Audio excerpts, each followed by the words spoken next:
What up, athletes? Woo! Let's do this. All right, we are on to day 2 of relationships formed by angle bisectors. We already talked about the angle bisector theorem in our last meeting, so let's get on to this today. We're going to do a little sketch, so check this out. It says press triangle or angle ABC to construct an angle. All right, let's do that. Angle ABC, I'm going to bring B up a little higher so we can see it a little better with directions at the same time. I'll put B down here. I don't need to be up there. Press the angle bisector to construct a ray that bisects. Okay, so you press this, and I'm just going to match up the sides, right, of the angle, or the vertices of the angle. Awesome. So now we've got this nice little angle bisector, and I think it's going to tell me to create point D that's on there. And I'm going to do it so that it's a little bit less than A. Now I can drag A up and C up. But for what we're doing, we just need it underneath there because the tool needs it too for next. And now I need to measure the distance. Now this distance measures a little different than the last one we saw.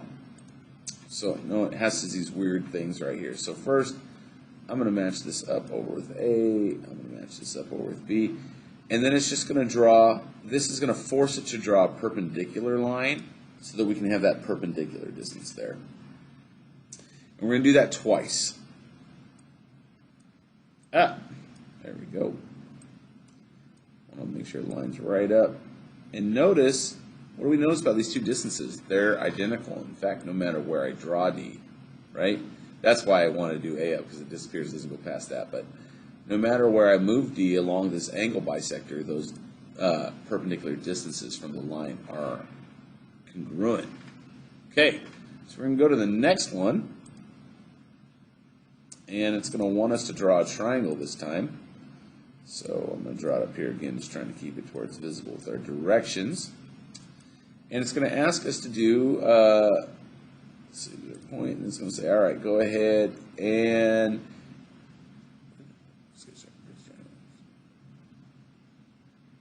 then construct the angle bisector of each angle. Yeah, angle bisector. So I'm going to do this of each angle now. So watch this. I'll do it right here for BAC. Then I'm going to do it for ABC. So that's going to go right there. That's going to go right there. And boom. And then I'm going to do it for BCA.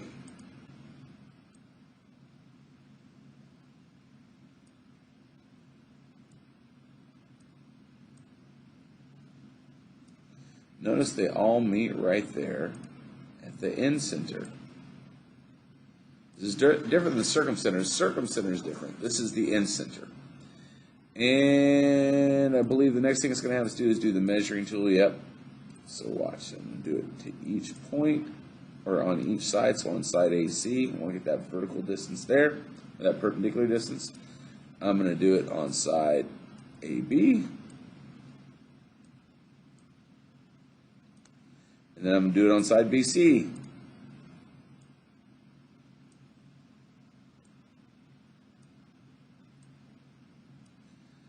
Now notice, what do you see about these three values? They're the same. In fact, watch me move and change the triangle. It's just changing where that, it's just change. When I move C, it changes the angles of B and A, right?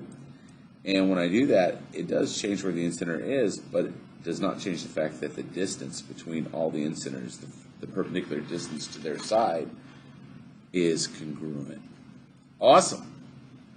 That is, you ready for it? We're going to have one more theorem today. Let's go ahead and write this down. Instead of reset that, it's on the next page. And this is the theorem, I want to say 6.6. Yeah, the incenter theorem. All right, this point right here, P, is called the incenter. The angle bisectors of a triangle intersect at a point called the incenter that is equidistant from the sides of the triangle. So what does this mean? It means that, well, I like to highlight it. It says if P is the incenter, so if P is the incenter, and what do we know of triangle ABC? Then we know that PD is equal to PE, which is also equal to PF. They're equal in measure, okay? Go ahead and draw that, write this down, write the example, pause this when you need it, and then we're going to move on. Awesome. So pause it, all that good stuff. We're moving on. Back up here. Next.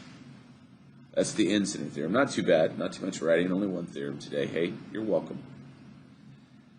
And let's look at this. There's a little bit of math here. So it says find each measure if G is the incenter of triangle ABC.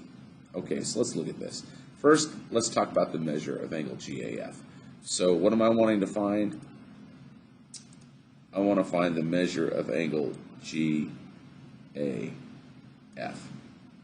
Okay? And there's two ways we can look at this. I'm going to show you the way we would normally look at it. So remember, we've got a bunch of angle bisectors here. So what does that tell us? All right, if this is 30, I know this is 30. Right? If this is 42, I know this is 42. So then I could add those together. I say, all right, that's 84. And that's 60. That's a terrible 60. And I'd add those together and I'd get, plus them together, and I get equals 144. And then we can subtract from 180, because we know the angles of a triangle add up to 180. I'd say, all right, that's going to leave me with what? 36.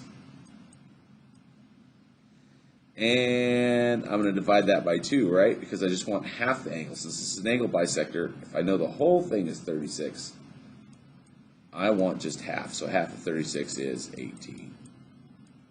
Boom. And we get that this angle GAF is 18. Okay? You see that right here. There's another way to look at it, though. I want you to think about this. If each of these are being bisected, so we're bisecting all three angles, right? If all the angles of a triangle add up to 180, what do half the angles add up to? Don't they just add up to 90? So what I could have really done, let me start this over, couldn't I have really just said, all right, 42 plus 32 is 72, and 90 minus 72 is 18. See how that works? So if we just want that bisected angle, then I just have to add up the angles they already gave me and subtract from 90 because we're bisecting them. They're half the 180. But if the other way hits you better, you do you. All right. Last thing we're going to talk about now is finding EG. So I want to find this measure right here, EG. But I'm really given the information, if you think about it, because I'm given this hypotenuse of AG and I'm given the leg AF, I'm really given the information to find GF. But here's the deal. We know that GF is equal to GE, or EG. Why do we know that? Because G is the incenter. So we're told by the theorem 6.6 they're equal. So let's solve for this. And again, I have the hypotenuse here. I have a leg. So we know that this leg, we'll call it leg A, is equal to the square root of C squared minus B squared, right? We've talked about that a lot. So in this case, I'm going to have, all right, my A is equal to my square root of 7.49 squared. We know that's the C because it's the biggest value and it's on the hypotenuse, 7.49 squared minus 7.12 squared.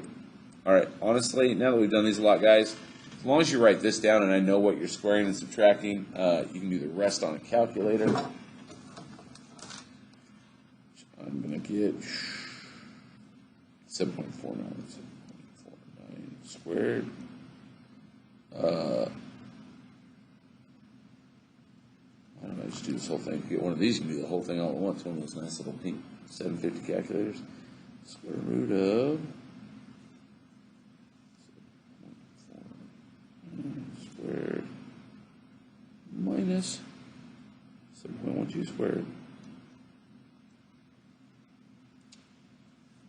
which is going to get me 2.32 0.25. I'm only writing down to the thousandths because all of these only go out to the hundredths. And that's 5 is going to make the 2 round up to 2.33. Which, look at that. We have an A right here. So we know that angle GAF is 18 degrees. And the measure of EG, which is actually the measure of GD and GF, is also 2.33. Boosh! Right there. That was good stuff. Awesome. And this is our last example of today. I like it because it's a little construction one, and sometimes in your homework you might get construction problems like this. And I like them. Urban planning. Here's one way they do use this for planning. City planning. We've talked about that. City of Marlow Heights has hired an urban planner to determine the best location for a new subway station. The urban planner wants the station to be equidistant from 3 major roads in the city. That would make sense. Where should the subway station be located so that it is equidistant from Kurgate Street, Penlow Boulevard, and Corkins Drive? If necessary, round your answer to the nearest hundredths. All right. What's down here? Ooh, the coordinates. Are you ready for this? So I'm going to do the angle bisector, right? And find my end center. And that will find me my point. I know it always has one flashing thing there, but you don't have to do it by that.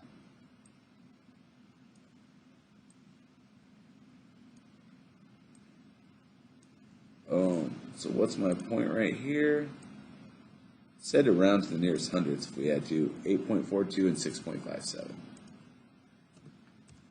42 and 6.57. Perfect. Which we get. Yay, we did it right. Listen to that awesome noise. Okay, not that hard once we have the tools to do it. All right, with that said, oh, my lips were right now. Peace out.